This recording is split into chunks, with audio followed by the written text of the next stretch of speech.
Prepare for arrival. Mr. Savage, we're 1 minute out. We then began a program of remedying those abuses and inequalities. Have to sing our great country. Freedom, security, and greater opportunity. I'm not sure we've absorbed the full impact. Let the weight of this combination endanger our liberties or democratic process. Government is not the solution to our problem. We gather tonight at a dramatic and deeply promising time in our history. The world has known changes of almost biblical proportions. Must be not only the envy of the world, but the engine of our own. There is nothing wrong with America that cannot be cured by what is right. Today we pledge an end to the era of deadlock and drift, and a new season of American renewal has begun. Ask not what your country can do for you. Ask what you can do for your country. Ladies and gentlemen, welcome back to the Social Hand Grenade, the show where we pull the pin, lob the truth, and watch the political nonsense scatter like confetti. I'm your host, Tony Savage, broadcasting from the last remaining free speech zone in America, this very desk. Tonight we're diving into a topic everyone claims to understand, but very few have actually lived: immigration. Not the sanitized talking points, not the Twitter war version, not the cable news doom scrolling. I'm talking about the real story. The one that doesn't get filtered through politicians, activists, or pundits. My guest tonight, Yetzel, the daughter of an undocumented immigrant who now fights through the long, complicated, patient-destroying process of becoming a legal American citizen. Here's something that makes this conversation personal. Her father has been a friend of mine for years. I've watched a small part of his journey from the outside, but she's lived it from the inside. The sacrifice, the anxiety, the hours of paperwork that makes the IRS look amateur.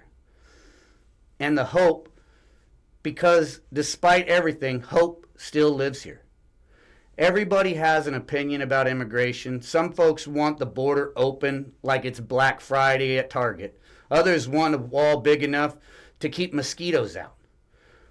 But behind the noise, there's a reality.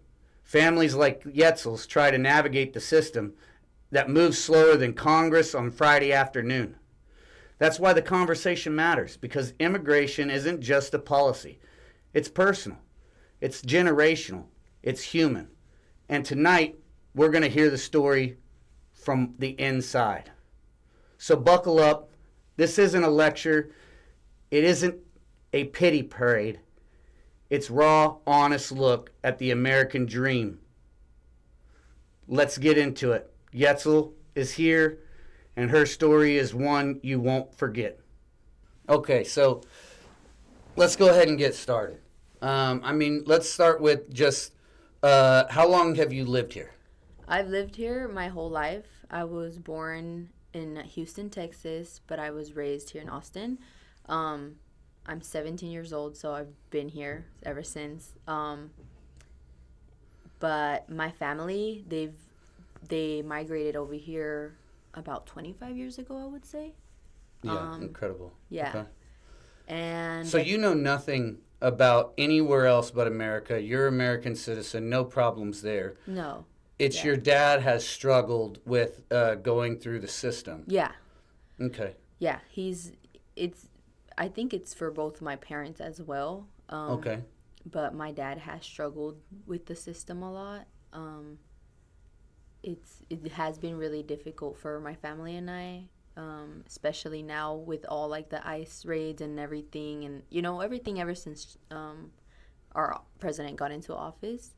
I think it got a lot harder, and it's been really difficult not only for my family but for a lot of families too, trying to get through the system.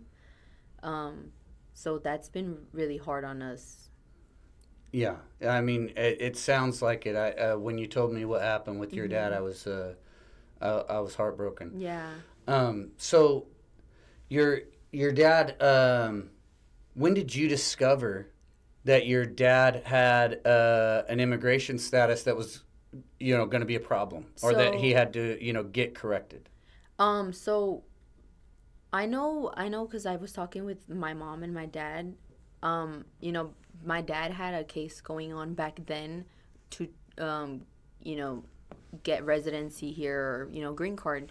Yeah. And, you know, obviously myself, I was a lot younger, so I wasn't ever like brought into like The adult conversation. the adult conversation or Sure. how like I didn't even know that like people like, you know, there had you had to had like a permission to be here. Like I didn't know any of that stuff, so I wasn't brought into anything until like not even like last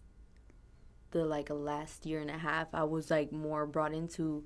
My parents brought me to, you know, a clear conversation. They were like, hey, you know, your dad, or, you know, we're not legal here. And I honestly didn't get the understanding of it, because I was like, what do you mean? Like, you know, I was never really told anything about like being legal here in the US, you know, until that conversation was brought up.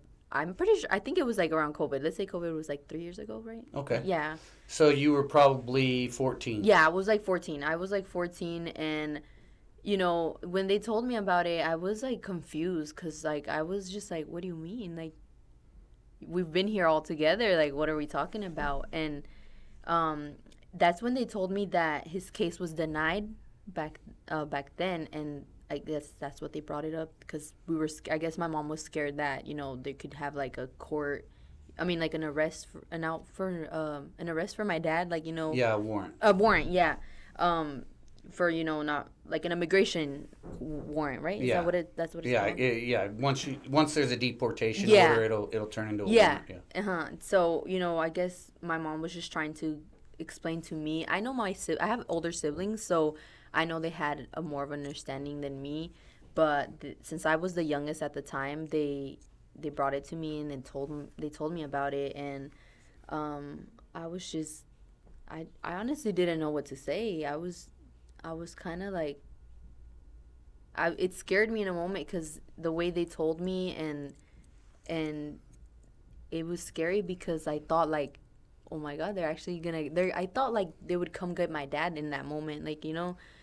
Sure, it's scary because the unknown. Yeah, because Have no idea what could happen. I didn't know, Sure. and I didn't even know like anything about immigration or nothing like that. So it was like all new to me, until like obviously now that I know a lot more stuff like about my dad, obviously. So Sure. it was like heartbreaking to me at first when my dad did. My mom told me about how like my dad, you know, their legal status here. Right, because I mean, now all of a sudden you realize that they're in danger. Yeah, and honestly, nobody should have to.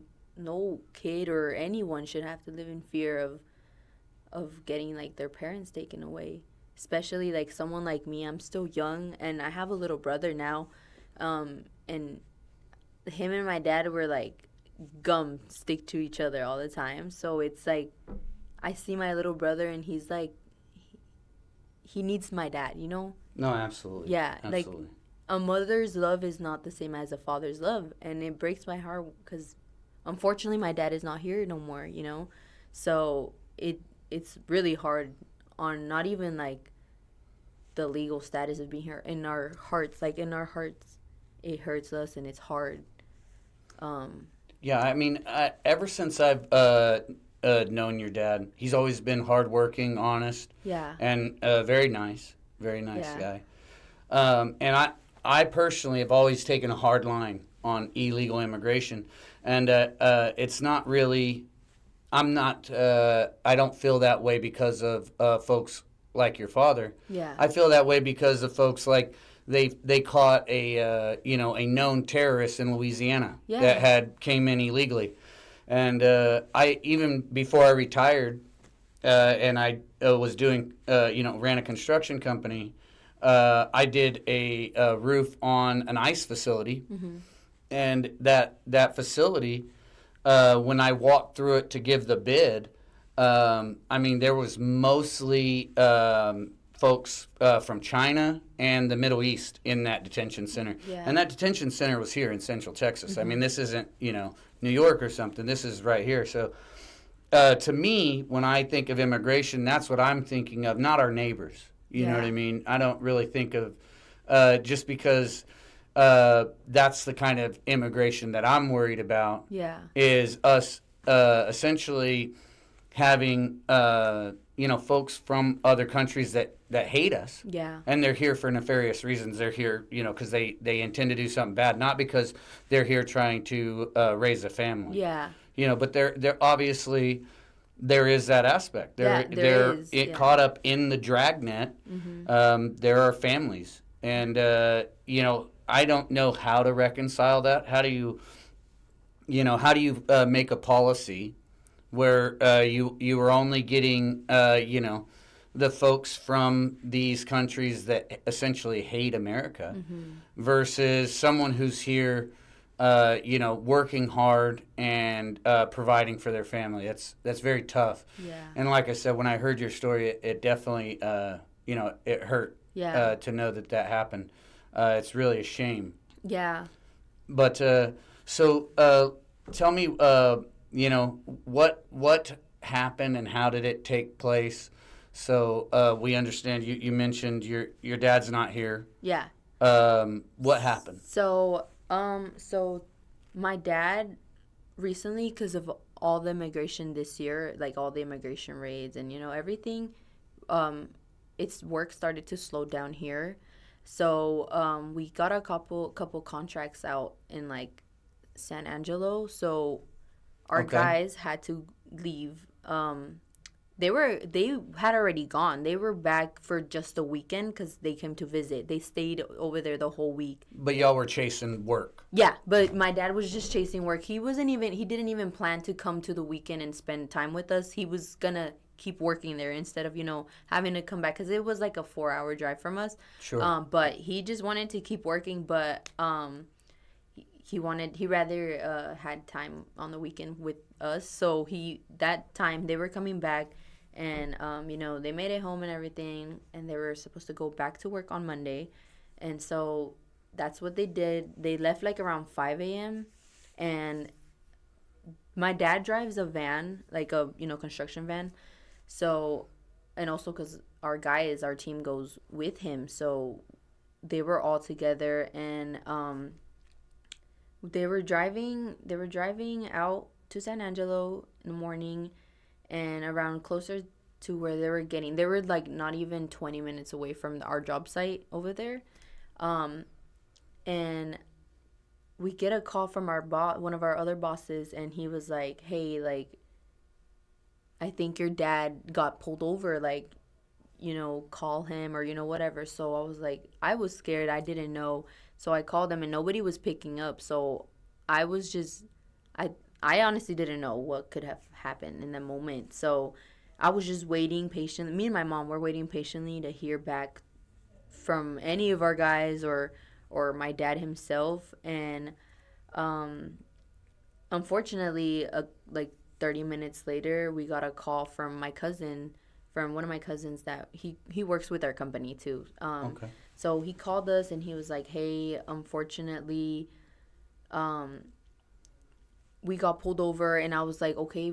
Well, my first reaction was like, why did you guys get pulled over for? Like, what were you, like, were you guys, But no, they said that everything was going limit, like, no lights were out, nothing. Like that, right? Yeah, it was like. Was it a traffic control point? Were they stopping everybody? No. Okay. No. It was, because it was like a country road, like, so it's just like plain, like, just road.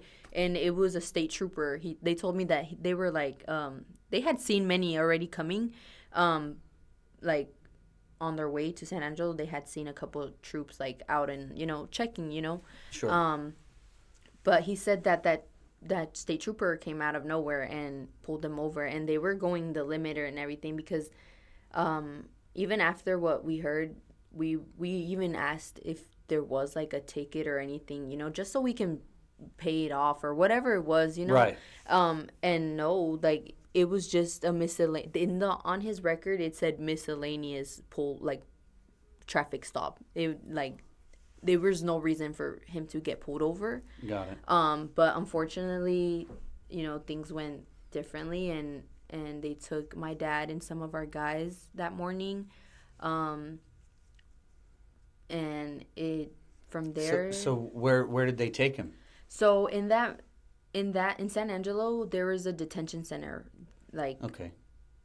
not even like 10 minutes away from there, because it was like all connected. So he didn't go to like a jail. He went to No, an immigration detention They center. took him straight to an immigration detention.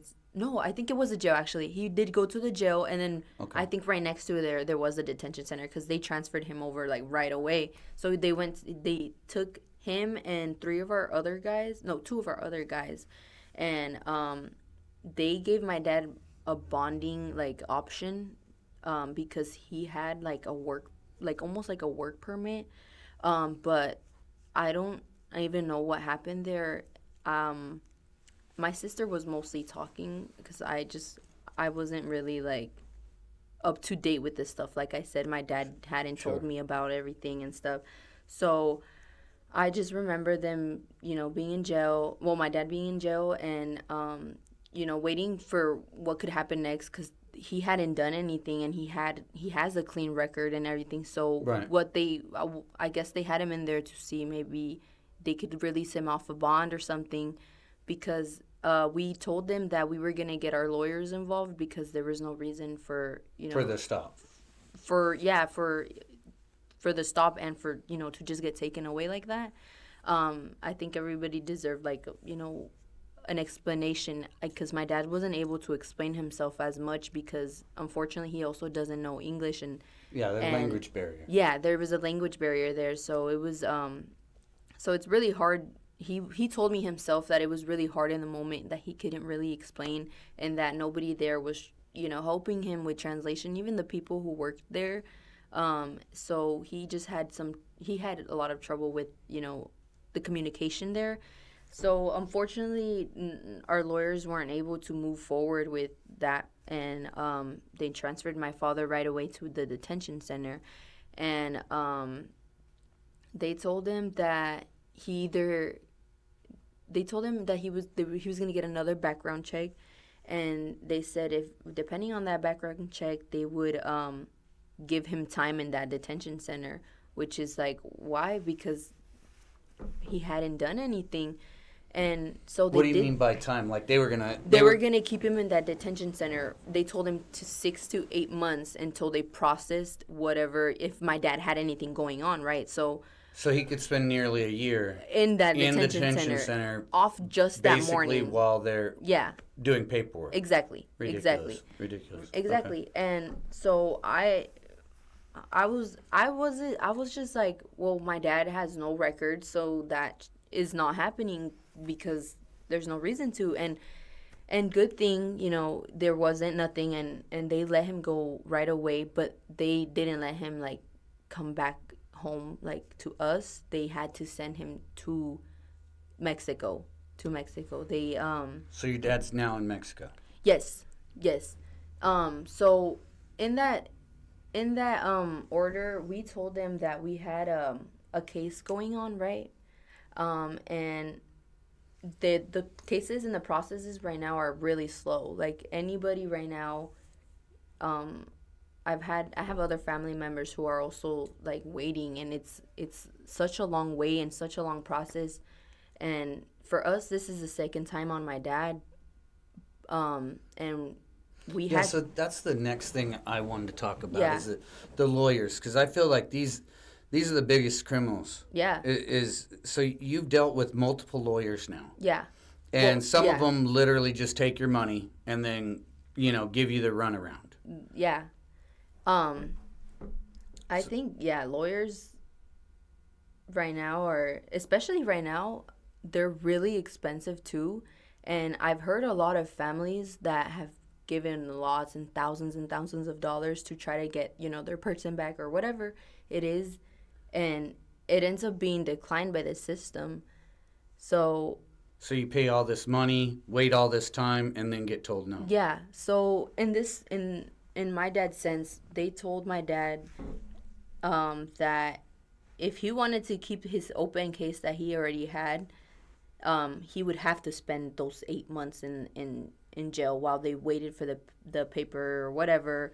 And they even said that if it wasn't the 8 months, depending on the lawyer, how, the processing and everything, it could take up to a year. And obviously my family and I. And the whole time he would be locked away. Yeah, in the detention center.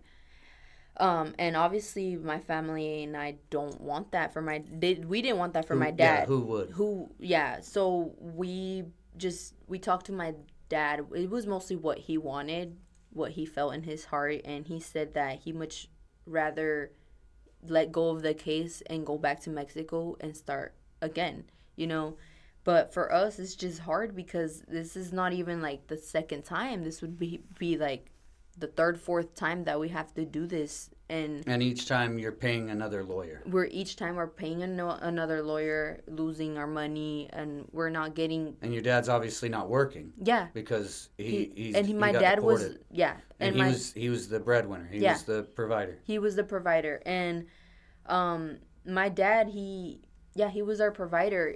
So it has been hard on my mom because I helped my dad with his company a lot. And starting in COVID, I started, to go on job sites and starting to learn more. And I was starting to work more on my translation because I wanted to translate for my dad, and help him out.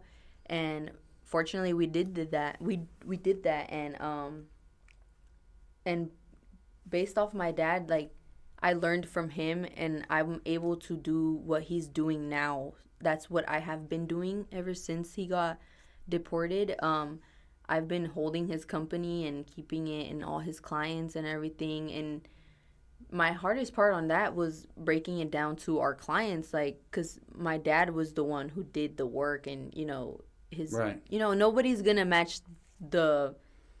So you had big shoes to fill. Yeah. At 17 years old. At 17 years old. That's incredible. Yeah, and so I'm happy and I'm glad that I was able to go with my dad and learn off all these things. And because what kind of position would your family be in without you at this point?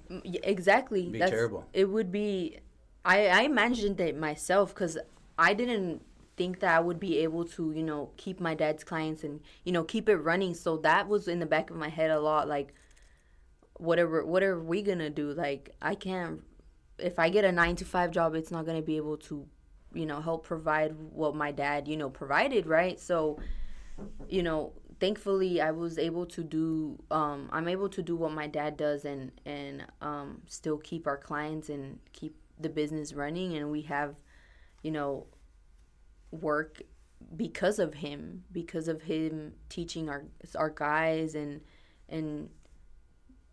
just keeping from jail, like from those couple months that those couple weeks that he was in the detention center, he would call me, like FaceTime me, and he would like always be up to date from the job sites that we were at. Like he just wanted to feel like he was there. Right. He'd be like just calling me all the time and still on business. Still on business, and till this day he'll still call me every day. Well, he calls me every day, FaceTimes me every day. Still on business, and I'm really like thankful that I have him for that. Absolutely. Yeah. So everything that you're telling me, obviously, it's an extreme struggle for people that legitimately are working hard.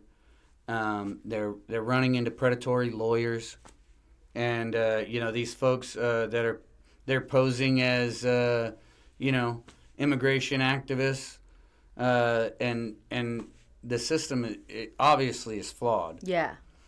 But on the other hand, so you find someone like me, right? Mm-hmm. Where there's two halves of me. It's almost a schizophrenic approach to immigration because one half of me says, everybody needs to do the process and go through the legal process before they come in, so we know who you are. Yeah. Right? Because I don't want to find out that there's a illegal immigrant that's a terrorist. Yeah. Because of a terrorist attack. I want to find out because they tried to come in and we stopped them. Yeah.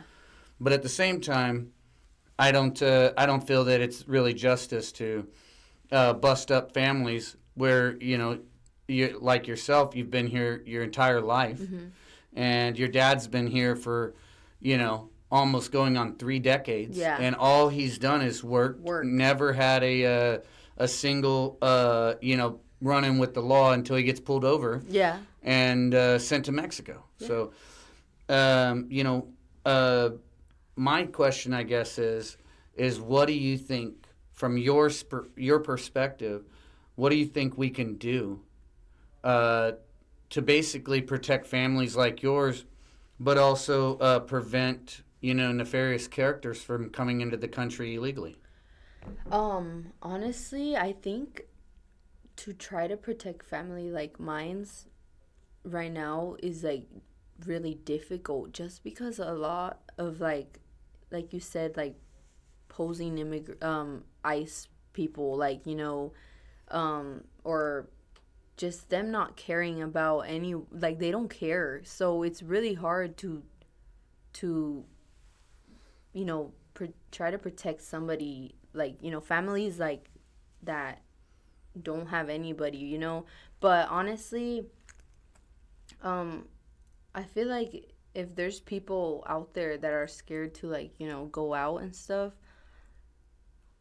I think there could be people like, myself that could, offer my help, to those people who can't. And, there, like you said, there's people that like do come in and, they like terrorists, like you said. Sure. I mean, even from Mexico, you could have somebody coming in and all they want to do is traffic drugs. Yeah. Or people. Yeah, exactly. They're not doing the right things. They're not here like your dad, Yeah. working hard. They're here for some kind of nefarious reason or illegal activity. Yeah. And it's like, how do you filter out those folks from, the good, hard-working family men? It's hard to filter out those people. It Right. really is, because a lot of people, like, I see myself like hardworking men, out during lunch, sitting on tables. And I'm like, in my head, those are like my neighbors, Sure. But in other people's heads, or it can be in my head, they're my neighbors, or we really don't know, honestly, right? So it really is hard to say. It's You hard. can't just look at somebody and just decide be this like- person's a criminal. Exactly.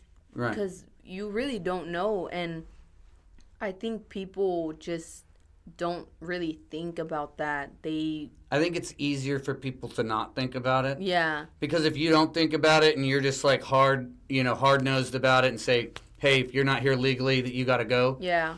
And you don't think about the nuances, the families that are affected. Yeah. It's really easy to do that. It's just, they all, if they don't have legal status, they got to go. Yeah. It's easy to do that because once you start thinking about it from a human perspective, then it gets tougher on your psyche. Because it starts tearing at your heart. Yeah. You know what I mean? And it's like you realize this is affecting people in a real way. Yeah. And not all of them are, criminals. Some of them are hardworking men just trying to provide for their family. Yeah. And because of, these predatory attorneys that'll take your money and ghost you, essentially, and on top of that, a long legal process, it just makes it very difficult for the honest person to get through it. Yeah.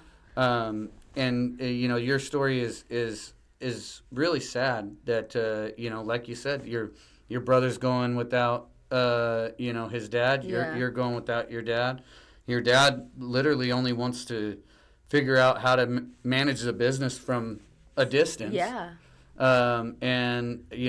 It sucks that he gets dragged into this. Yeah. Because essentially what the current administration is trying to do is get everybody out, and then, if you want to come back legally, you go through the process. And I don't think that hearing your situation, maybe that's it should be a more case-by-case basis. But the previous administration let 10 million people in, and just let hundreds of thousands of people come in a day. And it's like, how do you reverse 4 years of that? Yeah. I think what we're seeing, unfortunately, is the reverse process. You know, and it's not good both ways. Yeah. Because it creates a very serious humanitarian crisis. You know, one of the things like during the Biden administration, for instance, letting all these people in, there were NGOs or nonprofits operating in Mexico and South America. They were leafleting entire villages saying, hey, the bus leaves on Friday, get on it, and we'll bus you to the border for a better life. And a lot of people took that offer. Yeah. Well, when you're doing that, a lot of these people ended up being robbed. Some of them even ended up being murdered because the border towns are not safe. You know, they're not nice, you know. So you're taking Guatemalans from all the way from Guatemala and dropping them off in a, you know, Mexican border town. Yeah. Bad things happen to these people. They get taken advantage of, and even worse. So I don't think that was a you know, good thing for the people. Yeah. But I think that one side wants to increase immigration because it means a changing Congress.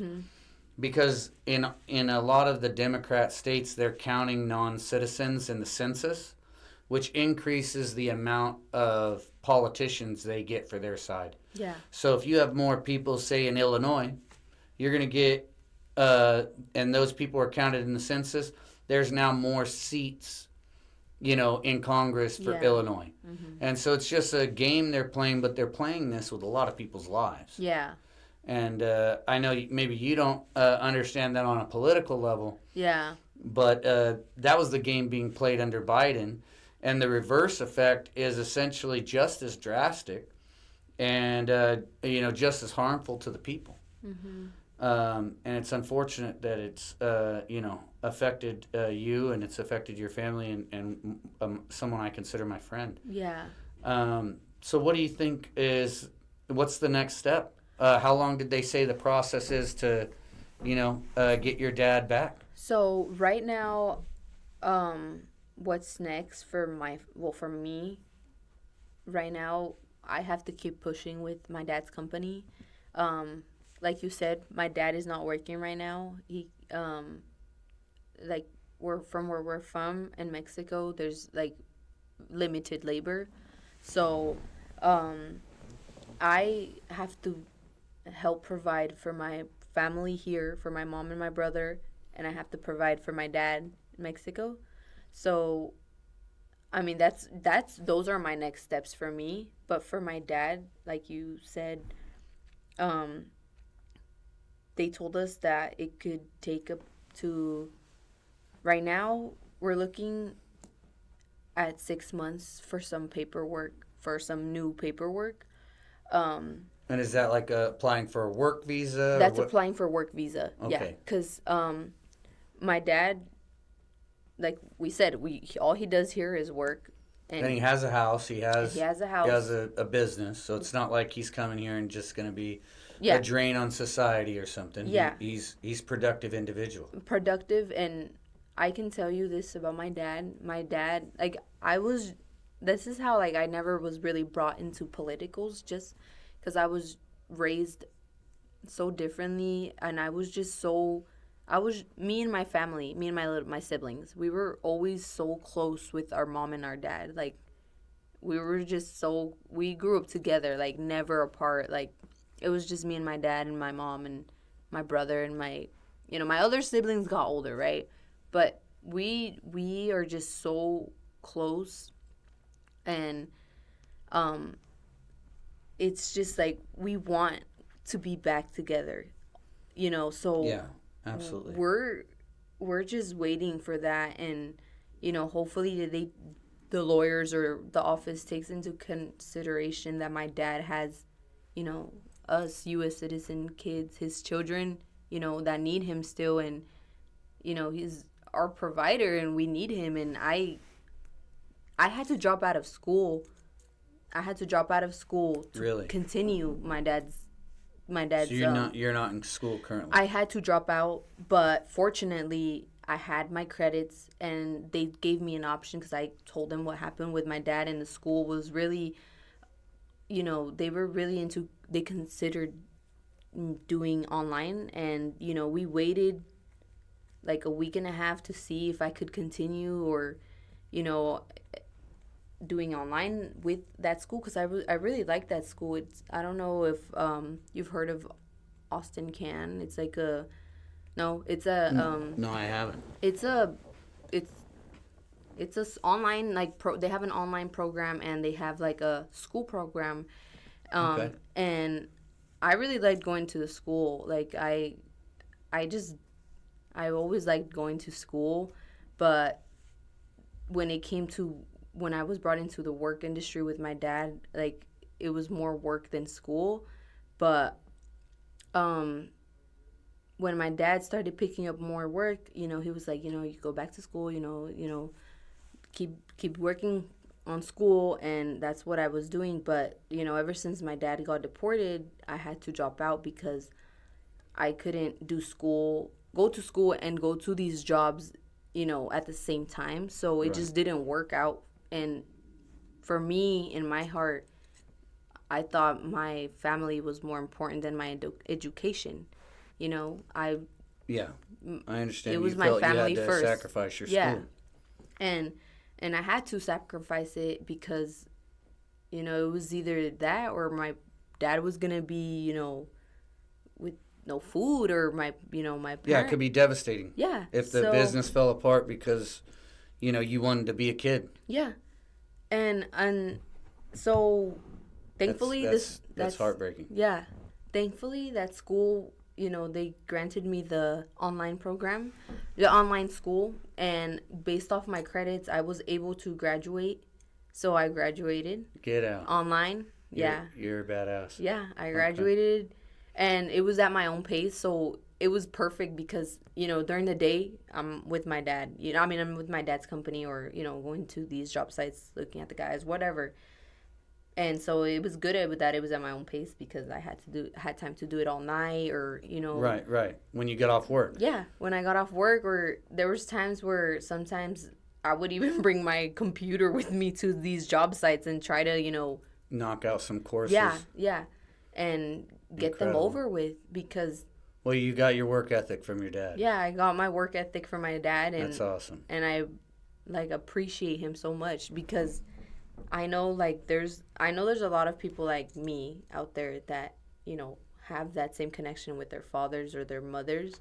But like you said, it's really hard to see who's who, like you said.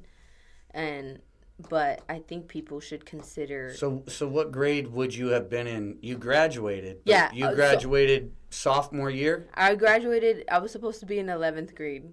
Get out. Yeah. So I graduated early too. That's awesome. Yeah.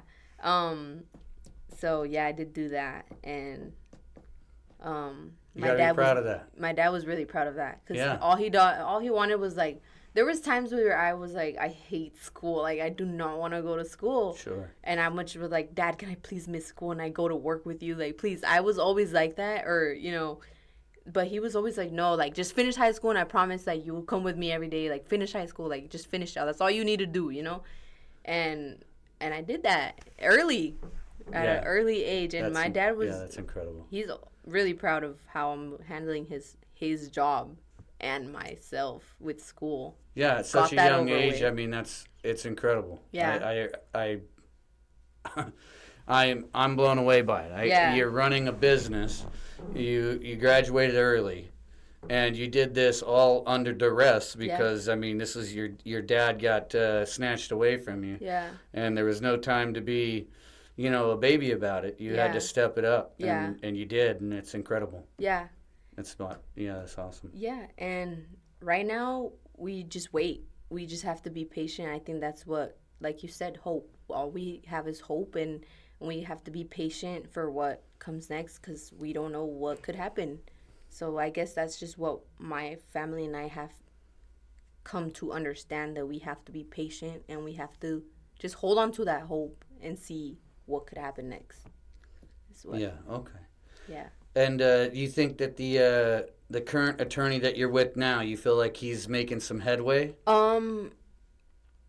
I would say like I think it's like 50-50 because what we keep getting is like we, the government shut down, the processes are really slow right now, and blah blah blah blah blah, and just this and this. And so I just think it's 50-50. We like you Jacob, he gave us that contact, right? And Yeah, absolutely.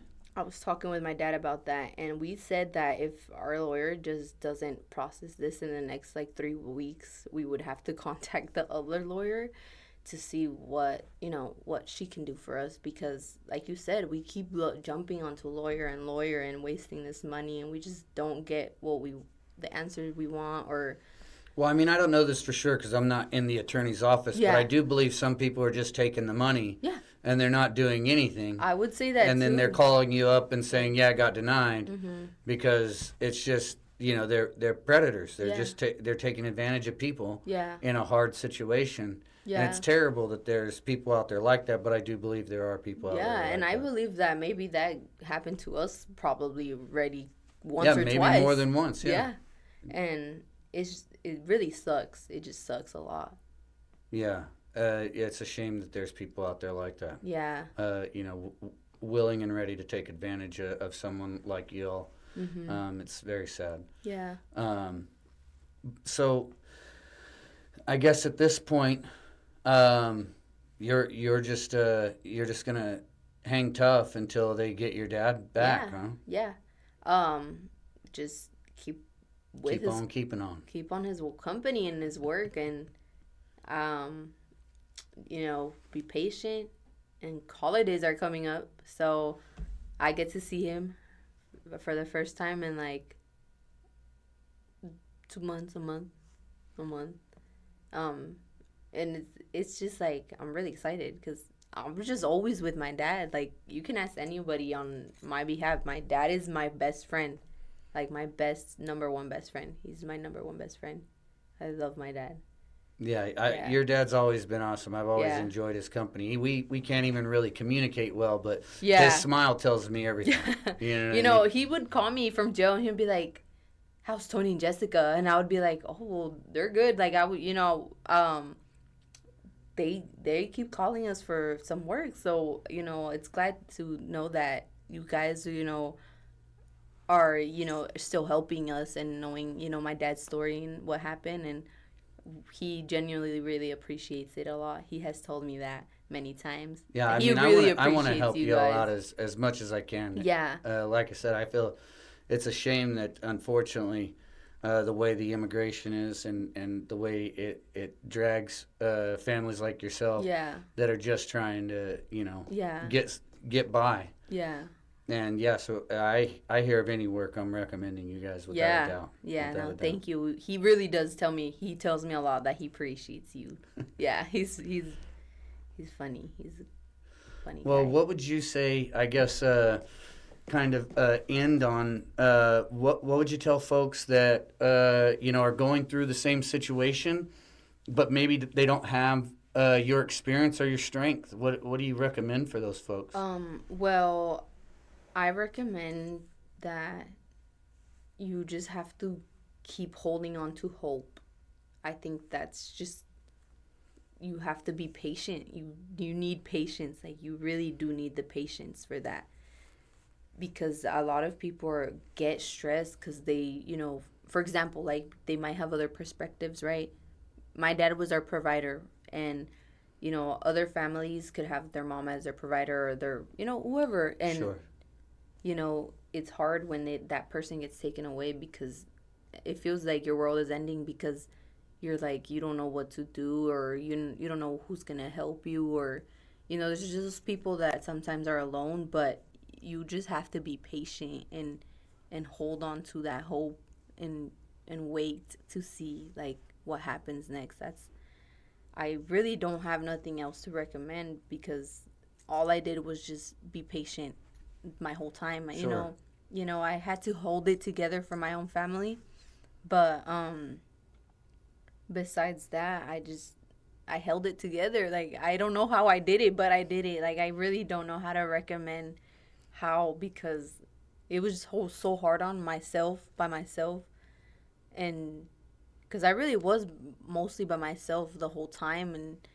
And so it's just like, you have to be patient. That's all I have to say. Well, you've done an incredible job. Yeah. Incredible job. I'm very Thank impressed you. and very proud of you. Thank you. Yeah, I mean, what you've been able to accomplish at such a young age is pretty incredible. Yeah, thank you. I get that a lot. I believe it. I believe it. Your story is Yeah. pretty awesome. Yeah. But yeah, I think patience is key for sure. Ladies and gentlemen, that's where we wrap tonight's episode of The Social Hand Grenade. If your blood isn't pumping with a little bit of American pride and a whole lot of righteous anger, you might want to check your pulse. Because what we heard from Yetzel tonight isn't just a story. It's a testimony. The kind you'd present to the jury when the system itself is on trial. Her father, a man I've known for years, came to this country with nothing but grit and a belief in the American promise. Not a slogan, not a soundbite, the promise. That if you work hard, obey the law, and honor the nation, you'll earn a right to stand under the flag as an equal. And yet, instead of being met with clarity and fairness, he was thrown into a maze built by bureaucrats and guarded by attorneys who treat people like paperwork. Let's call it what it is. A system that's supposed to welcome legal immigrants has been hijacked by incompetence, corruption, and red tape thicker than the wall they argue about on TV. A system where attorneys drag cases out, pad their pockets, and act like gatekeepers to the dream that belongs to the people, not them. Tonight, Yetzel walked us through that system with courage, exposing its cracks, its cruelty, and its carelessness. She reminded us that behind every file shoved across the desk sits a family hanging in limbo. A father who loves this country more than some of the officials paid to manage it. A man who's earned the right to call himself an American long before the government stamped his approval. This nation was built by immigrants who followed the law, honored the flag, and believed America was worth the sweat and sacrifice. But now, too many corrupt attorneys, lazy bureaucrats, act like they're the ones who get to decide who belongs. They're not guardians of justice. They're the obstacles to it. And they deserve to be held accountable. Because patriotism isn't blind loyalty. Patriotism is defending what America should be, even when the people running the system fall short. And tonight's story is a reminder that the American dream survives not because of its institutions, but because of the families determined to push through them. To Yetzel, thank you for speaking the truth. To her father, you're the kind of man the nation should be proud to welcome. And to every corrupt attorney and bureaucrat delaying justice, consider this a notice. People are paying attention. I'm Tony Savage, and this has been The Social Hand Grenade. Stand firm, stay patriotic, and never forget, the power of the country belongs to the people, not the corrupt few managing it. We'll see you next time. And now a word from our social media director. If you're not a commie, like and share.